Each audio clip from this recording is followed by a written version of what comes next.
qui est perdu. La distinction entre un homme sauvé et un homme perdu. C'est quoi pour vous? C'est pas une question piège, hein, vraiment, répondez librement. L'attitude, C'est le changement de mentalité. le changement de mentalité, l'attitude. Ok, changement de mentalité, ça c'est intéressant. Il reconnaît son état de pécheur, celui qui est converti. Ah, là on est dans le 1000. Merci Thomas. Changement de mentalité, c'est ça. Des fois on peut répondre, vous savez, le Saint-Esprit, non? Et c'est pas faux, hein. C'est pas faux parce qu'en fait, C'est le Saint-Esprit qui change. dans la pratique, c'est ça qui distingue hein, un enfant de Dieu c'est le Saint-Esprit, non? Mais en réalité, le Saint-Esprit il vient après. La première chose qui vient en fait au début. La première des choses. Parce que on peut pas avoir le Saint-Esprit comme ça. Il vient pas tout seul. Non, Non. C'est ça. non, il y a quelque chose qui l'attire. Il y a quelque chose d'abord qui se passe, qui se produit avant que le Saint-Esprit rentre, pénètre dans l'homme. Et cette chose en fait, c'est la repentance. Amen. Le frère a parlé de la changement de mentalité, c'est ça, c'est ça, parce que la repentance en fait c'est métanoïa en grec, non? Oui. On a déjà entendu ça dans les enseignements, mais on le répète, on ne sait jamais pour ceux qui ne savent pas. En fait, ça veut dire changement de mentalité. Donc Jésus, quand il disait repentez-vous, repentez-vous, le royaume des cieux est proche, vous connaissez ces passages, non? Amen. Amen. Pour nous, en 2020, en 2022, là, aujourd'hui, là, ce serait un peu s'il disait changer de mentalité. C'est ça qu'il aurait dit, en fait, dans notre français courant à nous. Il leur dit, les gars, c'est compliqué pour vous, changez de mentalité. Mais changer quelle mentalité, en fait? Celle du royaume de Dieu, en fait. C'est plus profond que ça. Mais il aurait parlé comme ça, en fait. Pour nous, il aurait parlé comme ça. C'est ça, en fait, qu'il voulait dire. Et ce changement de mentalité, le frère a parlé de changement de mentalité. Thomas a répliqué aussi le fait de reconnaître son état, c'est en fait ça. La première des choses, en fait, qui distingue un enfant de Dieu de quelqu'un qui n'est pas un enfant de Dieu, c'est que l'enfant de Dieu, lui, a reconnu son état. Amen. L'homme sauvé, en fait, c'est l'homme qui a reconnu d'abord son état. C'est ça, en fait, la première des distinctions qui est effectuée. Après, c'est vrai, il y a le Saint-Esprit qui vient, il y a un changement de vie qui s'opère, les fruits de l'Esprit qui arrivent, non? Amen. Par diverses manières, qui se manifestent par vraiment diverses manières. Hein? Mais avant que ces fruits puissent pousser, il faut d'abord que quelque chose soit planté. Et avant que cette chose soit plantée, il faut que la personne puisse accepter cette graine, cette semence, la semence incorruptible dont on parle, dont Pierre parle. Et la semence incorruptible, elle pénètre quand l'homme a reconnu son état. Et on va voir ça ce matin, un peu plus en détail. Donc on va commencer par... Non, avant de lire ce passage-là, j'aimerais... On ne sait jamais, parce que certains vont peut-être entendre ce message et vont dire que la repentance, c'est plus que ça. La repentance, c'est plus que ça. C'est plus que reconnaître son état. Hein. La repentance, en fait, c'est plusieurs aspects. Le premier aspect, on va voir... on va se concentrer juste dessus. Moi, c'est celui-là que je veux exposer ce matin. Hein. C'est reconnaître son état. Amen. Après, c'est vrai qu'après reconnaître son état, après ça, il y a le fait de se réconcilier avec Dieu. Demander pardon à Dieu. La réconciliation, non? Ça fait partie de la repentance. Après avoir reconnu son état, l'homme fait la paix avec son Dieu, en fait, au travers de l'œuvre de la croix. Par la foi, bien entendu. Et après ça, la dernière étape de la repentance, si je peux parler d'étape, hein, c'est des mots humains, mais c'est plus complexe que ça, et plus simple en fait, ben, c'est le changement de direction. Ce que le frère a parlé là, de changement de mentalité. Ça c'est la troisième, c'est la dernière en fait. Ce sera le fruit des premières en fait. Les premières sont invisibles. Elles sont dans l'intimité entre nous et Dieu. Personne ne peut voir le cœur d'un homme. Seul Dieu peut sonder le cœur d'un homme. Nous, on ne peut pas voir si tel frère a reconnu son état ou non. On ne peut pas non plus savoir s'il a fait la paix avec Dieu. Est-ce qu'il est vrai ou pas dans sa paix, dans sa réconciliation. Nous, tout ce qu'on peut voir, c'est les fruits. On y viendra aussi après. C'est pour dire que la repentance, en fait, c'est plusieurs étapes. Et ce matin, moi, je veux juste aborder la première étape. Donc l'origine de l'origine, en fait. Puisque la repentance, c'est l'origine de notre vie d'enfant de Dieu, allons à l'origine de la repentance, qui est donc reconnaître son état. Comment on peut reconnaître son état? En vérité, on va lire la Bible.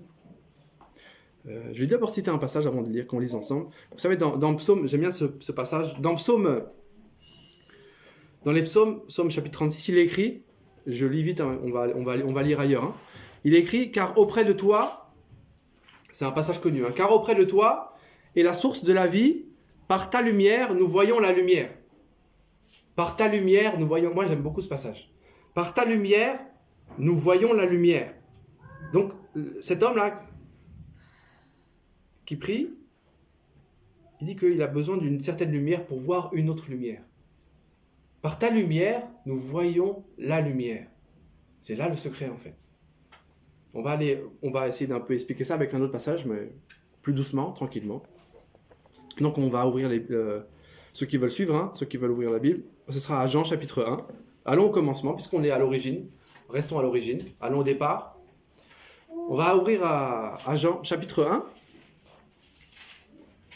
Quelle est cette lumière dont le psalmiste parle? Par ta lumière, nous voyons la lumière. Sous-entendu, sans cette lumière, on ne voit rien en fait. Pas physiquement, hein. Vous me comprenez, hein. On ne parle pas du physique là. On parle de notre état intérieur. Qu'est-ce que notre âme et notre esprit est capable de voir? Parce qu'on a une vision spirituelle. On a la vision physique, mais on a aussi la vision spirituelle. Et là, il est dit, par ta lumière, nous voyons la lumière. Alors on va lire Jean chapitre 1. Je vais lire à partir du début, à partir du verset 1. Il est écrit, « Au commencement était la parole, et la parole était avec Dieu. Et la parole était Dieu. Elle était au commencement avec Dieu. Toutes choses ont été faites par elle, et rien de ce qui a été fait n'a été fait sans elle. En elle était la vie, et la vie était la lumière des hommes. La lumière luit dans les ténèbres. La lumière luit dans les ténèbres, vous voyez. Et les ténèbres ne l'ont pas reçue.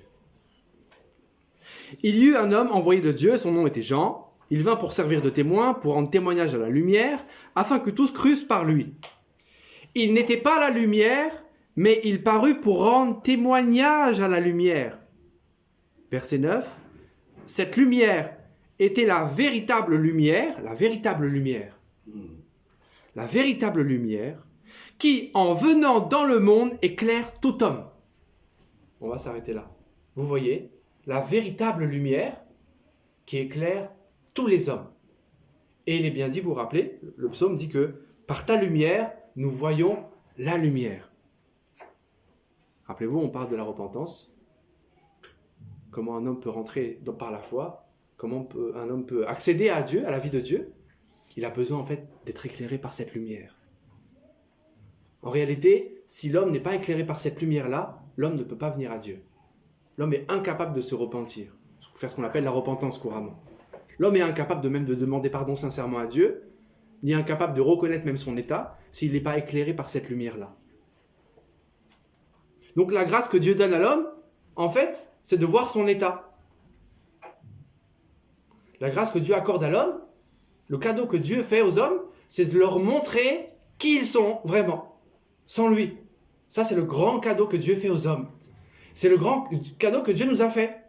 Moi, si je vous parle aujourd'hui, c'est parce que Dieu m'a fait ce cadeau maintenant. Il y a 8 ans maintenant. Dieu m'a fait ce cadeau il y a 8 ans. Il a amené sa lumière sur moi et il m'a éclairé. Il a éclairé qui j'étais.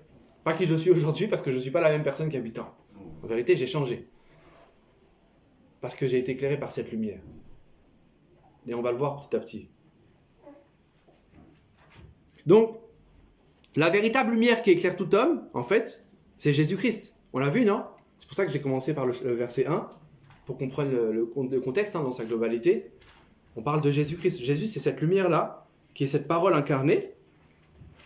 Apocalypse dit que son nom est la parole de Dieu, n'est-ce pas?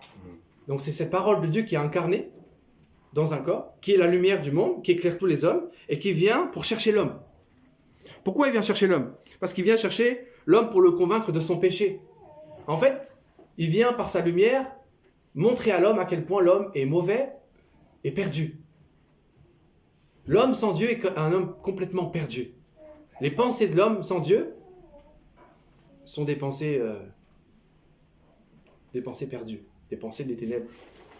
Quand je parle des ténèbres, je parle dans tous les sens du terme. Hein. C'est l'obscurité la plus totale. Un homme qui n'a pas Dieu, en fait, c'est un homme complètement perdu. Perdu pourquoi? Parce qu'il ne sait pas, en fait, qu'il est mauvais. Il ne le sait pas. Parce qu'il n'a pas reçu cette fameuse lumière-là. Donc, d'abord, le premier rôle de cette lumière, ça va être de nous convaincre de notre état. C'est pour ça qu'il est dit, vous connaissez ce passage, mais je vais le citer, c'est important. Dans Jean 16:8, il est écrit « Et quand il sera venu », donc le contexte là, c'est le Saint-Esprit, pour ceux qui connaissent, ceux qui savent, mais ceux qui ne savent pas, le contexte, on parle du Saint-Esprit. Le « il sera venu », c'est le Saint-Esprit. Mais le Saint-Esprit, c'est aussi l'Esprit de Christ, non? L'Esprit de Dieu, c'est l'Esprit de Christ, et l'Esprit de Christ, c'est ce même Esprit, en fait, c'est cette même lumière. Donc on pourrait dire, quand cette lumière qui éclaire tout homme sera venue, hein, il convaincra le monde en ce qui concerne le péché, la justice et le jugement. Donc, le Seigneur, par sa lumière, d'abord, la première chose qu'il tente de faire, c'est de convaincre l'homme de péché, de justice, de jugement.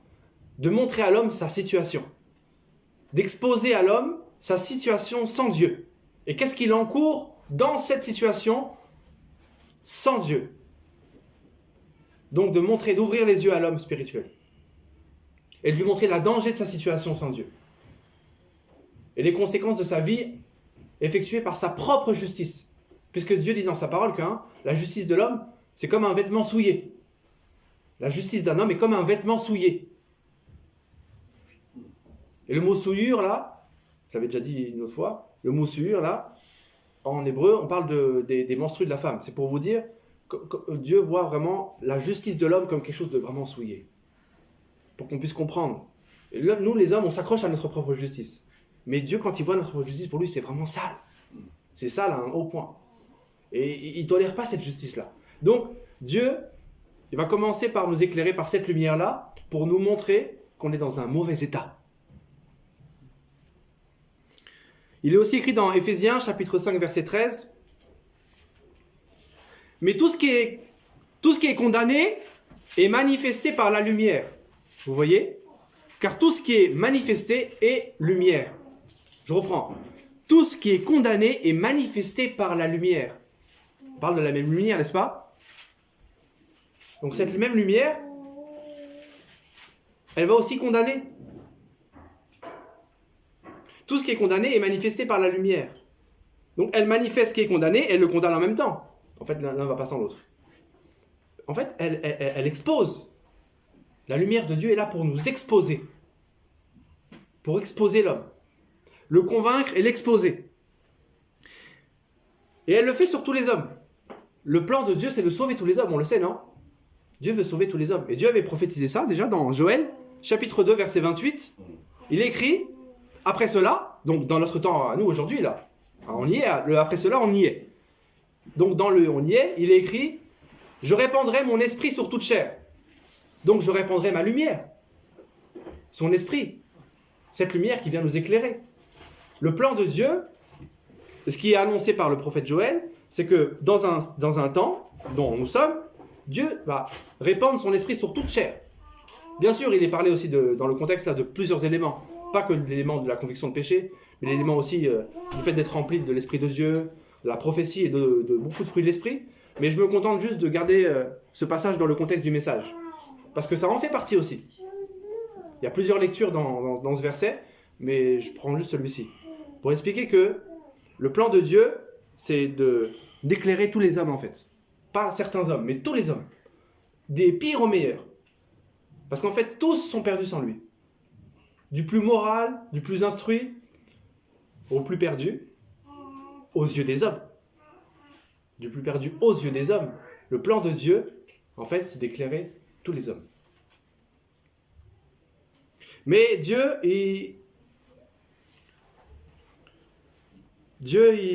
dans son travail, si je pourrais dire, dans son travail de conviction, dans son travail, dans sa manière d'être, dans son caractère, Dieu donne un temps aux hommes.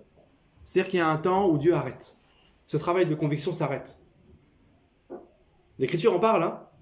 Dans Genèse, chapitre 6, verset 3, même si on parle du déluge, je prends ce passage. Genèse, chapitre 6, verset 3, il est écrit « Mon esprit ne contestera pas, ou ne plaidera pas », dans l'autre version, moi j'aime bien plaider, mais peu importe. Dans la Louis II, c'est encore différent, il me semble. « Mon esprit ne contestera pas toujours avec l'homme. Mon esprit ne plaidera pas toujours avec l'homme. » L'esprit de Dieu, cette lumière-là, elle tente d'éclairer l'homme, mais à un moment donné où Dieu se rétracte.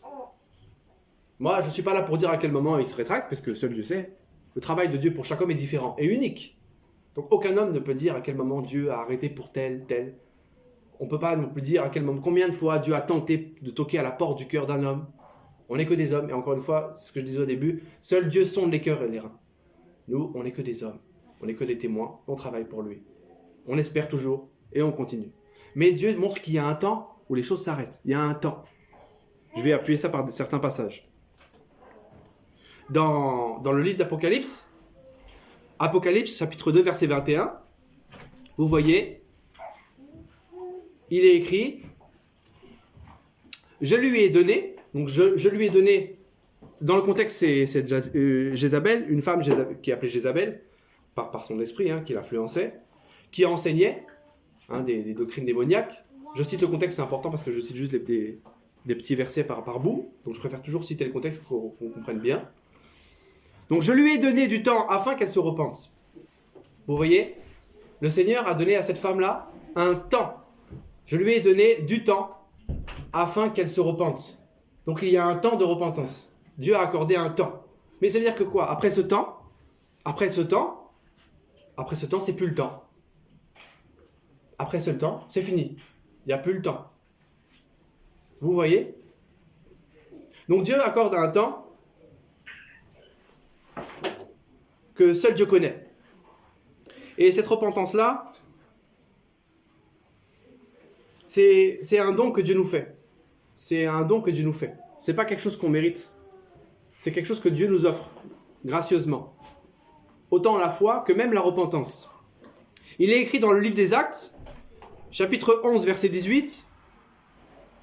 Après avoir entendu cela, ils se calmèrent et glorifièrent Dieu en disant: Dieu a donc accordé la repentance aussi aux païens afin qu'ils aient la vie. Juste pour montrer et pour dire que, en fait, la repentance, c'est un cadeau que Dieu nous fait. Cette lumière qui vient éclairer notre état, qui vient nous dévoiler, c'est un cadeau que Dieu nous fait. Dieu le fait comme un cadeau. En fait, c'est une grâce. C'est une grâce que Dieu nous accorde quand il vient éclairer un homme. Si tu as déjà été éclairé, toi qui m'entends, je ne connais pas ta vie, mais si Dieu t'a déjà éclairé, tu as répondu à son appel, sache que c'est une grâce que Dieu t'a fait. C'est un cadeau. Mais quand la lumière de Dieu, quand la présence de Dieu, quand sa vie vient vous éclairer, il y a plusieurs types de réponses. L'homme ne répond pas toujours de la même manière. On est tous différents, c'est ce que je disais au début. On a tous une vie différente, un caractère différent, une origine différente, des épreuves différentes, un cœur différent. Et l'homme ne répond pas toujours de la même manière à cette lumière qu'il expose. Et on va voir dans les Écritures certaines personnes, leur histoire, et comment ils ont réagi à cette lumière en fait. Comment ils ont répondu à cette lumière. On va voir que vraiment les hommes répondent différemment. Les hommes des fois répondent bien, des fois répondent mal. Donc on va prendre le premier exemple que j'aime beaucoup. On va ouvrir dans Marc, ceux qui veulent suivre. Allons dans Marc.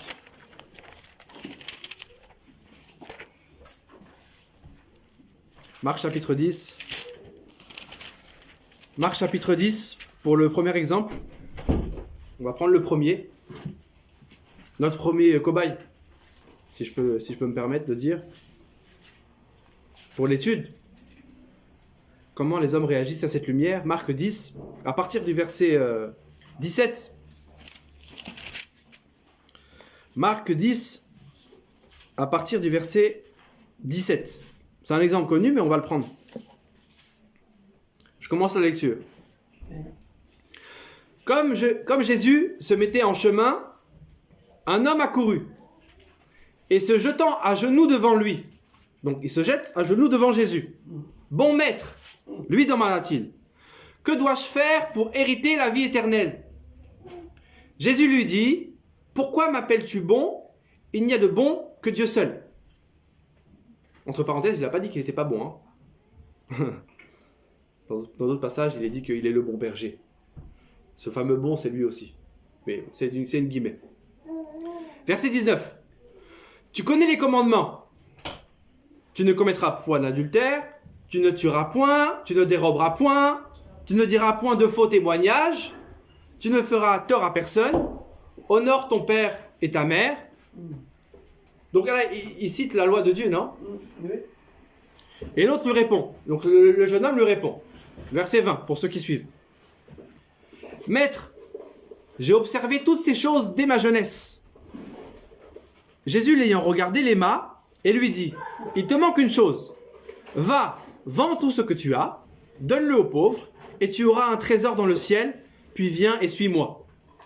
Mais affligé de cette parole, cet homme s'en alla tout triste, car il avait de grands biens. Vous voyez, je vais m'arrêter au verset 22, parce que je vais donner d'autres exemples après. Je ne vais pas trop m'attarder. Donc verset 22, vous voyez, affligé de cette parole, cet homme s'en alla tout triste, car il avait de grands biens. Donc cette lumière vient, rappelez-vous le contexte du message, restez dans le contexte du début, Jean chapitre 1, on parle de la lumière de Dieu qui vient éclairer les hommes. Notre premier exemple, on a Jésus qui est cette lumière en fait. Donc cet homme-là a la lumière incarnée même devant lui. La lumière vient au contact de cet homme, c'est cette lumière dont on parle, non? Cette lumière qui vient éclairer les hommes, qui éclaire tous les hommes, on l'a vu tous, y compris cet homme-là. Oui. Il est éclairé par Jésus, l'incarnation de cette lumière-là, en live. Il a une chance inouïe, non? Et maintenant, donc la lumière va faire effet, elle va tenter d'exposer cet homme au travers de la loi. La loi vient exposer l'homme en fait. C'est un outil que Dieu utilise pour exposer l'homme. Mais là, on a la loi incarnée. Et celui même qui a accompli la loi. Celui qui est la loi et qui l'a accompli même est devant lui. Alors, maintenant, comment va répondre l'homme? Regardez la réponse de l'homme. J'ai observé toutes ces choses dès ma jeunesse. Vous voyez le problème? Donc cet homme-là, déjà, premièrement, n'a pas compris son état. Il est en train de dire à la lumière, il répond à la lumière, il répond à Jésus-Christ, qu'il a observé la loi depuis sa jeunesse. En vérité, on sait que c'est impossible. Moi, ça me laisse toujours un peu dans... Je ne vais pas me moquer de lui, de cet homme, mais c'est plutôt sa réaction qui me laisse un peu perplexe.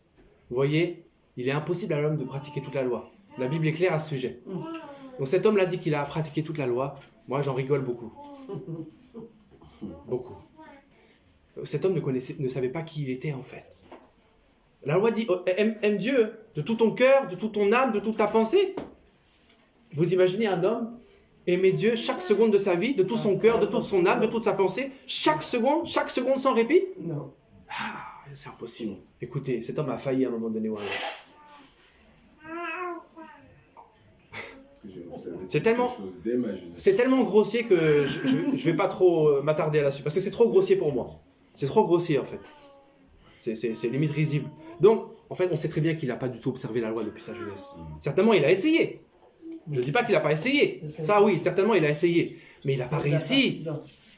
Et le problème, c'est que maintenant, retenez bien, c'est le but, c'est l'objet du message. La lumière qui tente d'exposer cet homme, qui est notre exemple là, voilà comment l'homme réagit maintenant. Il dit que non, il a réussi. Donc l'homme ne flanche pas. L'orgueil là, le tient cet homme-là en fait. L'homme ne veut pas reconnaître son état. La lumière qui vient exposer cet homme pour le sauver, l'homme refuse. Et il part tout triste. Notez bien la fin du passage qu'on a lu. Il part tout triste. Ça me fait penser à un passage dans Corinthiens, vous savez. La tristesse selon Dieu. La tristesse selon Dieu produit une repentance à salut dont on ne se repent jamais. Tandis que la tristesse du monde produit la mort. Cet homme, ce jeune homme riche, en fait, il est parti avec la tristesse du monde. Il est reparti avec la tristesse du monde au lieu de s'humilier avec la tristesse qui vient de Dieu, la repentance qui vient de Dieu. Il avait deux solutions.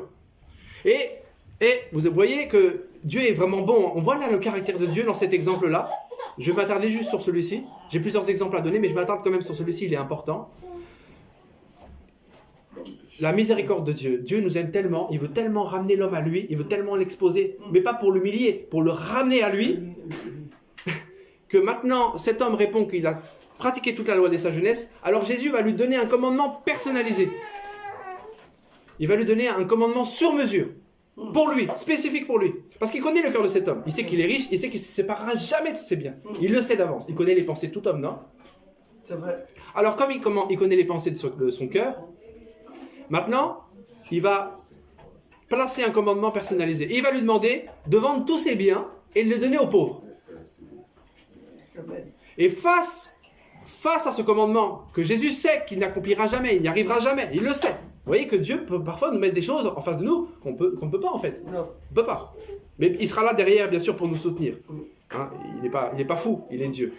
Il est un bon Dieu. Mais dans cet exemple, Le but de cette lumière, le but du Seigneur Jésus, c'est que cet homme-là flanche et abandonne, dise à Dieu, je ne pourrai jamais y arriver. Aide-moi, je ne peux pas vendre mon argent aux pauvres. Pour moi, c'est insupportable. Mais toi, aide-moi. Toi, tu es Rabbi, tu es le Seigneur, tu es tout le monde. Fais un miracle avec moi. Moi, je suis incapable. Voilà ce que cet homme aurait dû faire. Jésus savait qu'il n'arriverait pas à vendre ses biens. Mais cet homme, face à ce commandement personnalisé, ne flanche toujours pas et s'esquive et fuit. Il est part tout triste. Finalement, il n'y aura pas de repentance. La lumière a fait son travail, mais l'homme n'a pas répondu à la lumière. Vous voyez? Donc ça, c'est un homme qui ne rentre pas dans la repentance, en fait. Maintenant, on va prendre un autre exemple. On a vu ce jeune homme riche, là, qui n'est pas rentré. On va prendre un autre exemple. On va prendre l'exemple de l'homme endetté, là. Dans Matthieu, chapitre 18.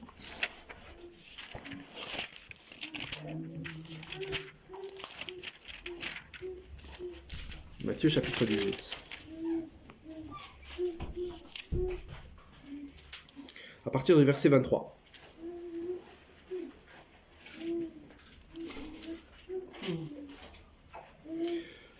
Matthieu, chapitre 18, à partir du verset 23. Je lis. C'est bon pour vous? Amen. C'est pourquoi le royaume des cieux est semblable à un roi qui voulut faire rendre des comptes à ses serviteurs. Quand il se mit à compter, on lui en amena un qui devait 10 000 talents. Comme il n'avait pas de quoi payer, son maître ordonna qu'il fût vendu, lui, sa femme, ses enfants et tout ce qu'il avait, et que la dette fût acquittée. Le serviteur se jetant à terre, encore un qui se jette à terre. Ça fait 2 fois, hein. Ils sont champions pour ça. Le serviteur se jeta à terre. C'est pour ça que moi, je me méfie beaucoup des gens qui font beaucoup des... Ouais, ça c'est parenthèse fermée. Le serviteur se jeta à terre, se prosterna devant lui et dit « Seigneur, aie patience envers moi, et je te payerai tout. » Vous voyez? Je te payerai tout. Ému de compassion, le caractère de Dieu, encore une fois, là, vous voyez? Cette lumière-là, miséricordieuse, compatissante. Ému de compassion, le maître de ce serviteur le laissa aller et lui remit la dette. Après qu'il fut sorti, ce serviteur rencontra un de ses compagnons, vous connaissez l'histoire, qui lui devait 100 deniers. Il le saisit et l'étrangla en disant « Paye ce que tu me dois ». Son compagnon se jeta à terre, le suppliait, disant « Encore un champion ? Aie patience envers moi et je te payerai. » Mais l'autre ne le voulut pas. Il alla le jeter en prison jusqu'à ce qu'il eût payé ce qu'il devait. Ses compagnons, ayant vu ce qui était arrivé, furent profondément attristés et ils allèrent raconter à leur maître tout ce qui s'était passé.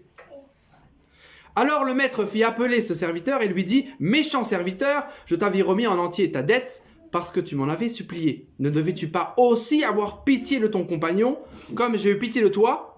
Et son maître irrité le livra au bourreau jusqu'à ce qu'il eût payé tout ce qu'il devait. Vous voyez? Je lis toute l'histoire, c'est pour le contexte. Hein. Peut-être que certains ne l'ont pas entendu, mais je pense que la plupart la connaissent. Et juste la fin intéressante parce que on voit qu'en fait cet homme n'a rien compris. Cet homme n'a rien compris. Pourquoi en fait il n'a rien compris? Mais parce qu'en fait il n'est jamais rentré. Quand la lumière a tenté de l'exposer, revenons au début. C'est moi ce qui m'intéresse, c'est le début. Regardez sa réaction. Regardez l'incompréhension de cet homme. Le serviteur se jeta à terre, se prosterna devant lui. Regardez ce qu'il dit. Il dit « Seigneur, aie patience envers moi et je te payerai tout. » Vous voyez? Il dit « Je te payerai tout. » Cette phrase-là, ça nous montre, en fait, ça expose cet homme. Là, on comprend maintenant qui est cet homme et ce qu'il a compris. En fait, quand on parle de cette dette, on parle de ses péchés, non? Oui. Vous comprenez bien, il ne s'agit pas d'une somme d'argent, c'est une parabole. Le Seigneur donne une parabole pour le faire comprendre quelque chose de plus profond. Oui. Et nous, on comprend qu'il s'agit en fait des péchés de cet homme, oui, de ses transgressions. Et cet homme est en train de dire à Dieu que s'il lui laisse du temps, il pourra rembourser la somme de cette dette. Mais c'est la preuve même que cet homme ne comprend pas à quel point il est mauvais.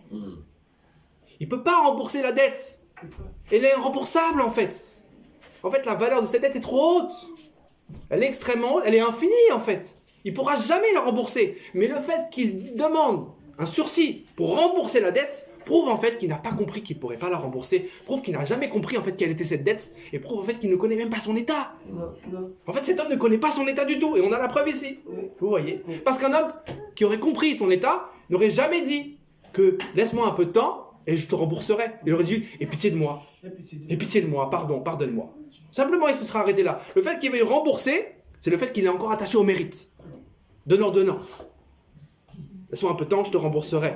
Je veux mériter ce que tu me donnes là. C'est l'orgueil qui, par un sursaut d'orgueil, met encore son grappin derrière. Cet homme ne connaît pas son état. Donc ça, c'est une fausse repentance. Parce qu'il est parti pour les hommes repentants. Hein, devant les hommes, il s'est mis à genoux. On aurait dit, oh, quelle repentance, waouh. Il a pleuré, il était ému. On aurait dit, alléluia, on aurait tous dansé. Mais en fait, cet homme n'était pas repenti, c'était un faux repentant. Un faux repentant. Parce que, regardez ce qu'il a fait à son prochain. Les œuvres l'ont suivi, non? Les œuvres de cet homme l'ont suivi. Sa vraie nature. Voilà. Sa vraie fausse repentance a été exposée. Rappelez-vous ce que j'ai dit au début. On a 3 étapes. La lumière qui vient nous exposer. La réconciliation avec Dieu par le pardon. La réconciliation avec notre Père. Et la 3e étape de la repentance, le changement de direction. Changement de mentalité. Mettez le mot que vous voulez. Voici les 3 étapes. Et les premières étapes n'ont pas été effectuées. La 3e étape, on l'a dit au début, celle qui est publique, elle peut se voir, s'opérer. Mais les premières étapes, elles sont secrètes. C'est l'intimité entre l'homme et Dieu. Donc cet homme-là, en fait, n'est pas repentant. Donc il est éliminé. Rappelez-vous le premier qu'on a fait, l'homme riche, lui, il n'est pas rentré dedans. Le deuxième fait semblant. Mais en fait, c'est un faux. Donc c'est un faux repentant. Maintenant, on va voir quelqu'un qui ne marche pas dans la repentance.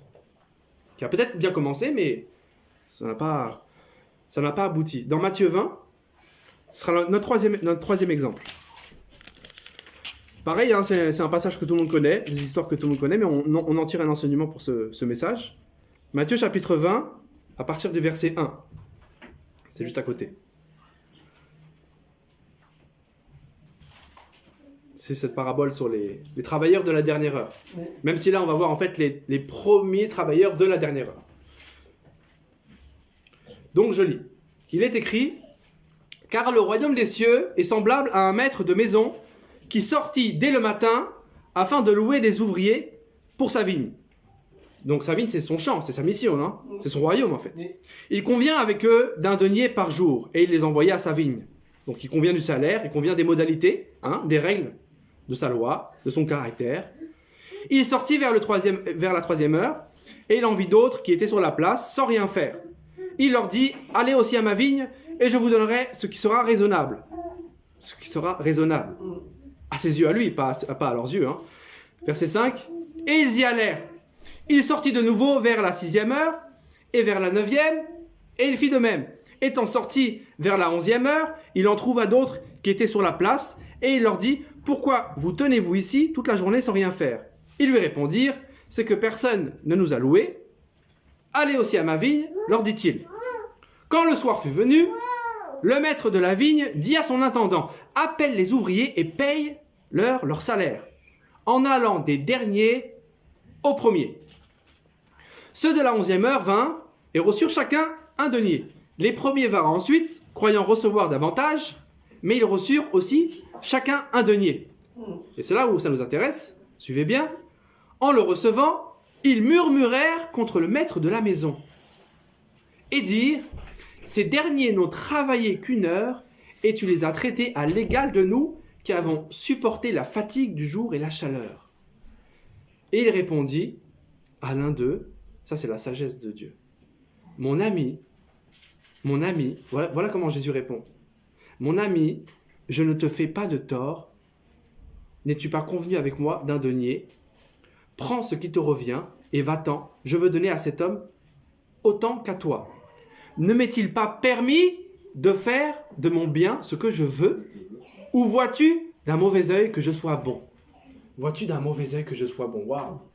Ça c'est fort. Moi quand j'ai lu ça la première fois, j'ai été touché, je vous dis pas. Vois-tu d'un mauvais œil que je sois bon? Ça c'est la sagesse de Dieu. C'est la sagesse du Seigneur. Amen. Vous voyez comment il répond? Amen. Maintenant, ce qui m'intéresse davantage, c'est cet homme-là. Cet homme qui se réclame le celui qui murmure devant le Seigneur Amen. à cause de son don. Il a la même somme d'argent et il murmure. Ah, tu es juste. Donc en fait, cet homme-là, on peut dire qu'il s'est repenti parce que, rappelez-vous, il a été embauché à la première heure. Il a été embauché où? Dans la vigne.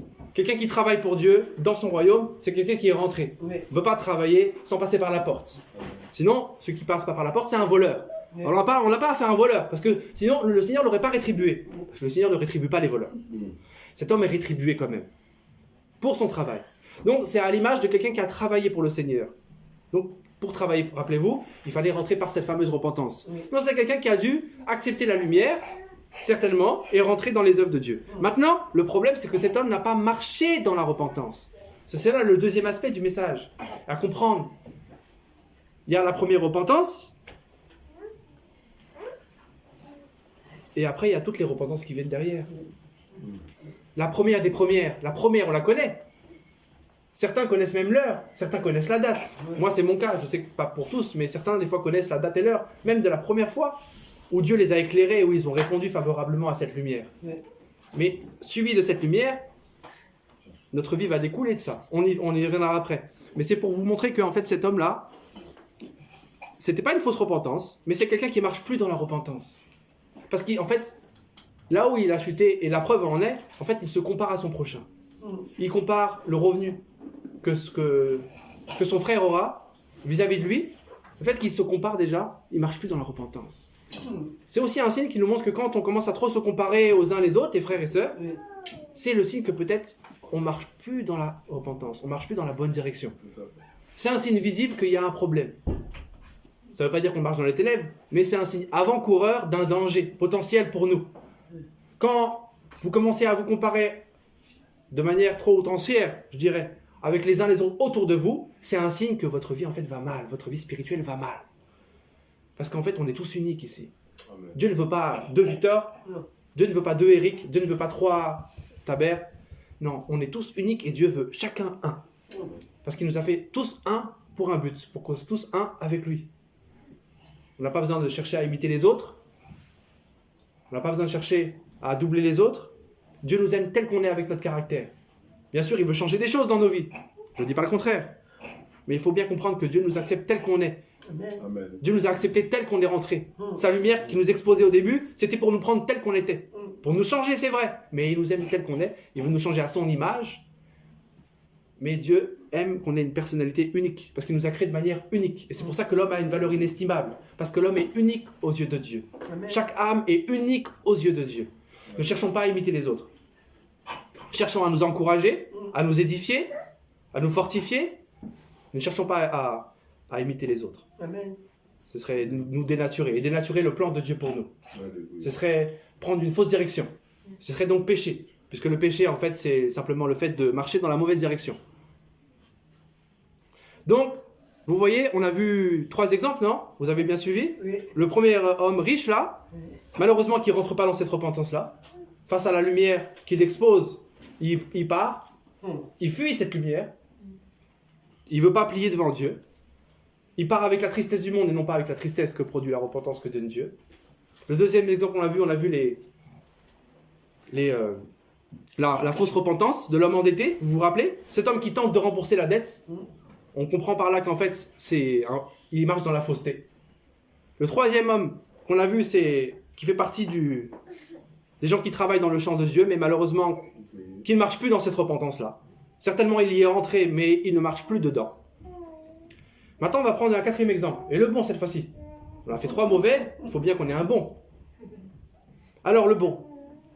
On le connaît encore, hein. On connaît tous ces 4 histoires que j'ai données. Mais rappelez-vous, on les garde dans le contexte du sujet. Cette lumière qui tente d'exposer l'homme. De la repentance. Le fait de flancher devant Dieu. Et de reconnaître son état. Amen. Reconnaître qui on est, en fait. Reconnaître nos problèmes, reconnaître nos défauts, pour que Dieu puisse les guérir. Alors allons dans le 4e exemple, le bon. Donc on va lire dans Luc. On va lire dans Luc, à partir du chapitre 23. J'aime bien cet exemple-là. Bah, je pense que tout le monde l'aime bien, d'ailleurs. Luc chapitre 23.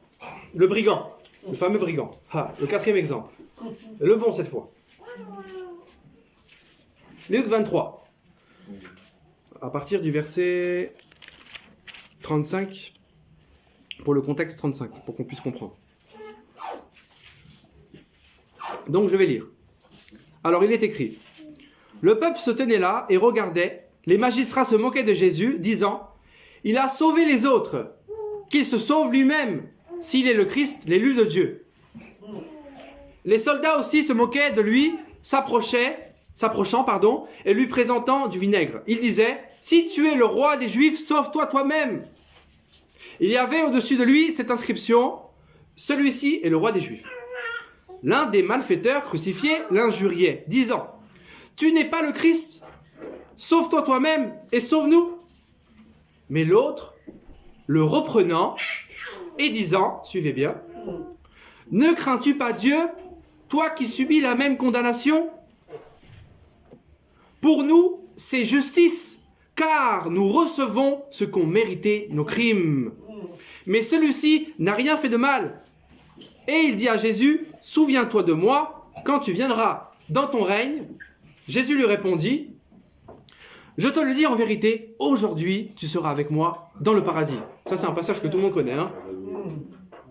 Et moi, ce qui m'intéresse dans ce message, dans ce que j'essaie d'exposer ce matin, c'est ce passage-là, verset 41. Reprenons le verset 41.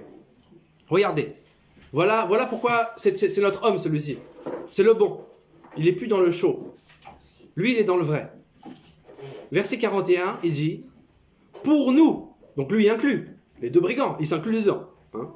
Pour nous, on pourrait dire même pour moi, alors, s'il s'inclut, pour simplifier la chose.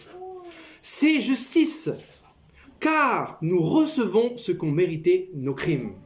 Jusqu'à maintenant, ils ont tous esquivé. L'un s'est comparé à son prochain. L'autre a dit qu'il avait accompli la loi. Vous vous rappelez? L'autre a tenté de rembourser la dette. Lui, il n'a pas fait tout ça. Il a dit non. Il a flanché. Il a dit: moi, je mérite. S'il dit qu'il mérite, c'est qu'il reconnaît en fait qu'il est un mauvais. Il reconnaît son état. Et voilà pourquoi il est qualifié. Voilà, le seul des quatre, le seul qualifié, c'est celui-ci. Il n'a pas fait de grandes études. Il a peut-être tué plusieurs hommes, on ne sait pas, non? Peut-être qu'il a violé des femmes. Peut-être qu'il a fait des choses horribles. Peut-être même que celui-ci là, parce qu'on sait que l'autre n'est pas passé. Hein. Il y en a deux. On a un seul brigand qui passe, l'autre passe pas. Peut-être que celui qui est sauvé, il est pire que celui qui n'est pas sauvé. Hein. Ah ouais. J'en sais rien, on peut imaginer. On a une chance sur deux. Voilà, on a une chance sur deux de se tromper. Ils sont deux, une chance sur deux. Peut-être que celui auquel Jésus dit tu vas au paradis, il est bien pire que l'autre en fait. Ouais. Bien, même 100 fois pire que l'autre. Il va peut-être tuer bien plus. Il fait des insanités innommables, qu'on pourrait pas nommer ici. Vous voyez? Mais il est quand même qualifié, c'est quand même lui qui va passer. En fait, Jésus ne nous demande pas d'être meilleur ou moins bon que les autres. À la base, rappelez-vous, hein. Qu'on déforme pas mon message, on va dire c'est pas ça. Je parle juste de l'origine de la repentance. Rappelez-vous, là on parle de l'origine de ce qui se passe tout au début. La repentance, la première chose qui sauve un homme, la première chose qui distingue un homme d'un homme perdu, c'est la repentance. Et dans la repentance, de toutes les étapes de la repentance, la première étape, c'est cette lumière. Et cette lumière, elle consiste à quoi? Elle consiste à nous faire reconnaître notre état. C'est tout. Cet homme a reconnu son état. Jésus l'a qualifié. Cette lumière, parce que Jésus, rappelez-vous, Jésus-Christ, la lumière incarnée, qui est à côté de lui, cette lumière qui lui parle même, elle lui dit qu'il va aller au paradis. Vous voyez? Réponse favorable. Voici un homme qualifié. Vous n'avez pas besoin de faire des tours de marathon, vous n'avez pas besoin de faire des alléluia, vous n'avez pas besoin de mettre une toge noire, une toge blanche, vous n'avez pas besoin de prier, de jeûner, non. Vous devez juste reconnaître son état. Pour être qualifié, pour rentrer dans une véritable repentance. Amen. Donc, vous voyez, le but de Dieu, c'est de nous faire reconnaître notre état. Malheureusement, beaucoup d'hommes flanchent, beaucoup d'hommes se disqualifient face à cette épreuve. Dernièrement, j'étais encore en train de... Je parlais du Seigneur dehors, c'est un des exemples parmi tant d'autres que je prends pour ce message-là. Je parlais à un homme qui était ouvert à la discussion. Je lui expose le message. Et il a répondu un peu comme le jeune homme riche. Voilà, on a plusieurs types d'hommes. Hein. On peut vite les reconnaître par expérience. Lui, c'était un jeune homme riche. Peut-être pas forcément riche dans ses poches. Hein. Mais cet homme m'a dit, quand je lui ai exposé l'évangile, il m'a dit, moi, tu sais, je n'ai jamais péché. J'ai pas péché. Wow. Voilà ce que cet homme m'a dit. Vous voyez? Les saints. Vous voyez, donc la lumière de Dieu qui tente de parler. Moi, j'étais juste un messager. La lumière dans ce monde, envoyée par la vraie lumière, qui travaillait il travaillait à ce moment-là, j'étais présent avec lui. Et cet homme-là répond qu'il n'a jamais péché. Moi, je lui ai répondu en rigolant pour lui faire comprendre. Je lui ai dit, si tu veux, on va appeler ta femme ou ta copine, je sais pas. On va appeler ta mère, tes parents et tous tes amis, on va les amener ici. Je vais les appeler, on va les ramener ici avec toi. On va les ramener. Quand j'ai dit ça, il a commencé à rigoler. Parce qu'eux vont bien témoigner de centaines de péchés qu'il a commis. Donc quand j'ai dit ça, il a commencé à rire. Il a commencé en fait à reconnaître la malhonnêteté, l'hypocrisie de sa réponse. Oui, le problème de l'homme, c'est qu'il ne veut pas reconnaître son état. Il y avait un prédicateur, j'ai beaucoup aimé son exemple, je le reprends des fois souvent. En tout cas, ça m'avait touché quand j'avais entendu l'évangile. Il avait dit, parce qu'il était en face, c'était un prédicateur, un américain, il était en face d'hommes similaires que celui-ci que je vous ai décrit, qui lui expliquait qu'en fait, non, ils n'ont jamais péché. Eux, ils sont bons, ils sont corrects. Alors le prédicateur avait dit, écoute, tu sais quoi? Si on pouvait prendre tes pensées, juste tes pensées là, les 20 dernières pensées, ou les 20 dernières minutes, ou les 30 dernières minutes, si on pouvait les exposer sur un écran géant, comme ça, imaginez-vous un écran géant, et on brancherait les pensées de chacun sur l'écran, et on pourrait voir en live les 30 dernières minutes des pensées de chacun d'entre nous. Quand ce prédicateur a dit ça à l'homme là, l'homme a baissé la tête. Vous voyez la force qu'on emmagasine pour cacher notre état. La force qu'on place pour paraître qui on n'est pas en fait. En fait, le problème de l'homme, c'est qu'il ne veut pas reconnaître son état. Et donc cet homme a fini par reconnaître qu'il avait péché. Bon, pour son salut ou non, ça Dieu seul sait. Mais c'est pour vous montrer un exemple en fait que le problème, c'est que l'homme tente de cacher son état et Dieu lui tente de l'éclairer. Dieu tente d'éclairer l'homme. Je le répète, mais c'est important. Vous voyez, il y a cet exemple aussi qui expose un peu cette idée. Dans l'Apocalypse, vous savez, le Seigneur dit qu'il vomira les tièdes, non? Vous connaissez tous ce passage, non? Le Seigneur vomit les tièdes. Il dit qu'il vaut mieux que tu sois froid ou chaud, mais pas tiède. En fait, quand on analyse bien, le Seigneur préfère les froids que les tièdes. Le tiède, l'homme qui est tiède, en fait, ne reconnaît pas son état. Voilà pourquoi il est vomi. Parce que le tiède, lui, pense qu'il est chaud. L'homme tiède pense qu'il est chaud. L'homme froid pense qu'il est froid, l'homme chaud pense qu'il est chaud, l'homme tiède pense qu'il est chaud. Voilà le problème. Le froid pense qu'il est froid, le chaud pense qu'il est chaud, le tiède pense qu'il est chaud. Il y en a un qui pense mal. C'est pour ça que Jésus le vomit.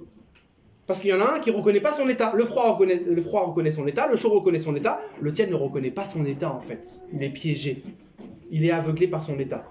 Il est aveuglé par son péché. Il pense être quelqu'un qui ne l'est pas. Donc Jésus le vomit. Pour montrer encore une fois que en fait, la première des choses, c'est reconnaître son état. Pour guérir. Un malade, il y a cette fameuse phrase moi que j'aime bien, je la garde souvent. Un malade qui ne reconnaît pas sa maladie se coupe de tout remède, n'est-ce pas? Un malade qui ne reconnaît pas sa maladie se coupe de tout remède. La première étape pour guérir d'une maladie, c'est reconnaître la maladie. Quelqu'un qui ne reconnaît pas sa maladie, il ne peut pas être guéri. La première des choses, c'est reconnaître son état.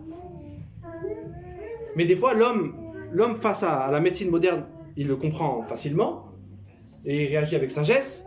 Mais face à la médecine de Dieu, face à la lumière de Dieu, il réagit mal.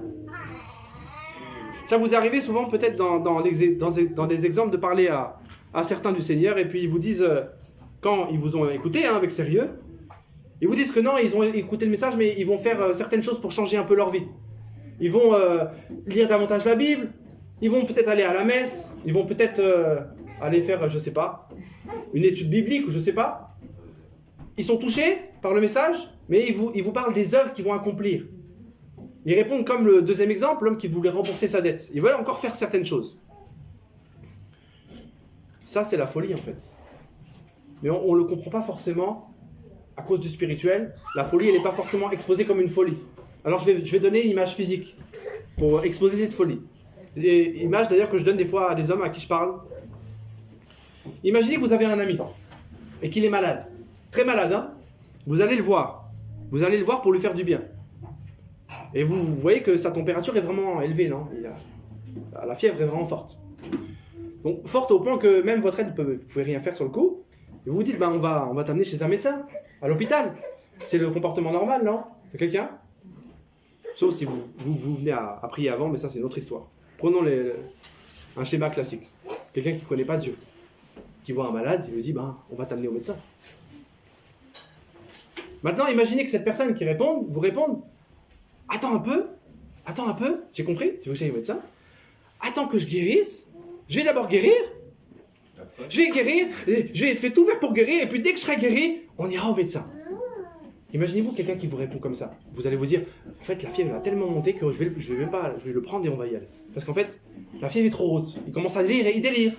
Non, un homme qui répond comme ça, il délire, non? Qui vous dit qu'il faut d'abord qu'il guérisse pour aller au médecin, il délire. Mais physiquement, on le comprend. Spirituellement, c'est exactement la même chose. C'est exactement la même chose avec un homme qui tente de vous rabâcher des « je vais prier, je vais jeûner, je vais faire telle chose » avant de peut-être me présenter à Dieu. Il est fou. Il ne pourra jamais guérir.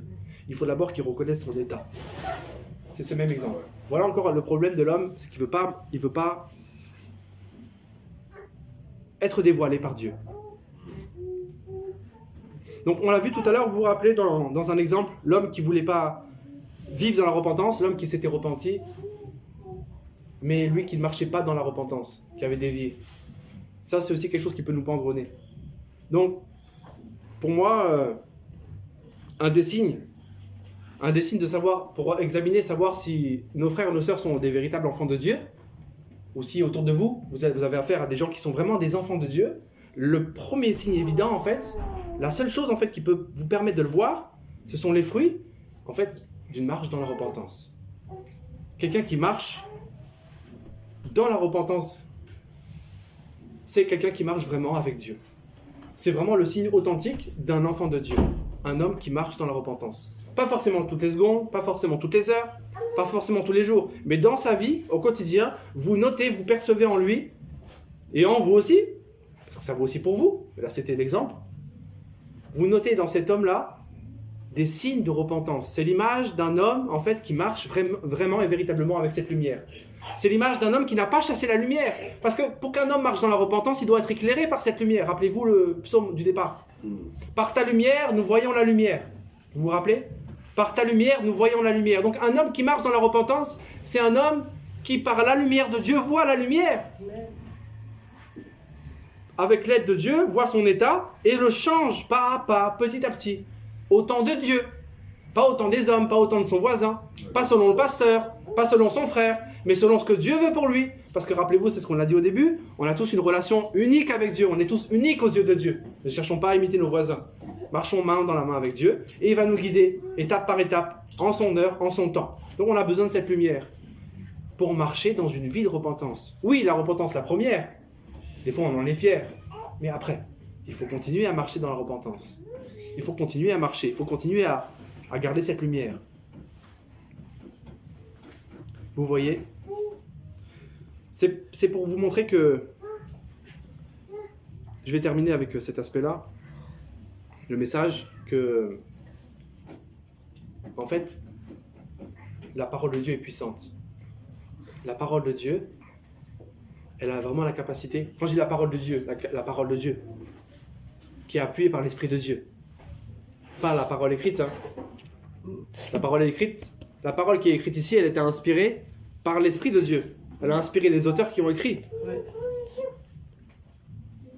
Mais c'est l'Esprit qui est derrière cette parole qui donne la vie. C'est l'Esprit qui a donné et inspiré cette parole qui éclaire l'homme en fait. Et c'est aussi pour nous encourager ce matin, c'est vrai, à notre vie de repentance, à comprendre les mécanismes de la repentance, mais c'est aussi pour nous encourager à proclamer la parole de Dieu autour de nous. Parce que quand on proclame la parole de Dieu autour de nous, on apporte une lumière autour de nous. Et c'est cette seule lumière qui est capable d'exposer les autres, d'exposer le cœur, la vie des autres, et de leur donner accès à une véritable repentance. Pas une farce. Ils ont besoin de cette lumière-là. Et au travers de la parole, il y a une lumière. Je vais pas citer les passages parce que je ne veux pas être trop long. Parce qu'on a cité déjà pas mal de passages, et les 4 exemples. Mais vous voyez, dans la vie de Josias, sans aller dans les détails, Josias, pour ceux qui connaissent, ce roi-là, qui un jour a entendu les paroles de Dieu, il a entendu le livre. il a entendu le livre de la loi, qu'il ne connaissait pas, et face à cette lecture de la loi, il a déchiré ses vêtements, il a changé d'attitude, il a changé radicalement sa vie, il a changé le royaume entier d'Israël. Il ne connaissait pas Dieu, il ne connaissait pas. Mais un jour, il a été éclairé par cette lumière, qui est représentée par la loi, par la Torah, et face à cette lumière, il a changé radicalement. Dans Esdras aussi, vous voyez le livre d'Esdras? Quand le temple a été rebâti, dans cette expédition, quand il a fait cette prière, il a vu la condition des enfants d'Israël, qui couchaient avec les femmes à droite à gauche, c'était le grand n'importe quoi. Il a fait cette prière, il a supplié Dieu, il a aussi déchiré ses vêtements, c'est d'une repentance en fait, c'est une signe visible d'une repentance. Il a déchiré ses vêtements, il a prié, et puis après ils ont lu la loi de Dieu, et il y a eu une repentance générale. Donc c'est face à cette parole de Dieu, qui est en fait la lumière qui expose les hommes, que les hommes ont pu changer. Dans Daniel aussi, vous connaissez l'histoire de Daniel, tous. Un jour, il a lu les écrits de Jérémie. Il a compris qu'en fait, il y avait un temps marqué et il avait compris que son peuple avait péché. Il a intercédé. Il a intercédé pour son peuple. Il s'est accaparé. Il a intercédé auprès de Dieu. Il a intercédé. Il a été exposé aussi par cette lumière, qui est cette parole de Dieu qu'il avait lue, nouvelle pour lui. Donc, face à cette parole de Dieu, ces hommes-là, que j'ai cités, eux ont répondu favorablement. Soit pour eux, soit pour leur peuple, peu importe. Ils ont répondu favorablement. Ils ont reconnu l'État. Le fait qu'ils se soient déchirés les vêtements, qu'ils aient jeûné, etc. Véritablement. Pas comme les premiers, les showman là qu'on a vus, qui se prosternent devant Jésus.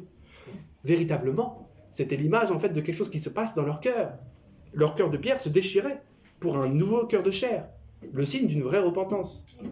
Et face à ça, on voit qu'en fait, c'est pour nous encourager, nous aussi aujourd'hui, c'est pour ça que je vous dis ça, à continuer à parler de vous, à continuer à donner des mots, à proclamer la parole de Dieu, un passage inspiré par Dieu, une parole de connaissance. N'ayez pas peur de parler de Dieu. N'ayez pas peur de prendre la Bible mot pour mot. Mot pour mot, parce qu'il y a une puissance derrière. Il y a une puissance derrière cette parole. C'est cette parole-là, en fait, qui éclaire l'homme. C'est la seule possibilité pour que l'homme puisse reconnaître son état et flanche devant Dieu. Amen. Donc, vous voyez, on a vu ce matin cet aspect-là de la lumière de Dieu. Je ne dis pas que la repentance, c'est que ça. Rappelez-vous, je le répète encore une fois, sait-on jamais. La repentance, pour terminer, c'est 3 choses. C'est d'abord d'être éclairé par Dieu, qui est une grâce, on l'a vu, c'est une grâce que Dieu nous fait. Face à cette lumière, l'homme peut flancher, donc demander pardon, en fait, se réconcilier avec Dieu. Et si ce pardon est authentique, seul Dieu le sait, seul Dieu l'approuvera, alors cet homme va, donc, comme le frère disait au début, changer de mentalité, changer de direction, se repentir véritablement.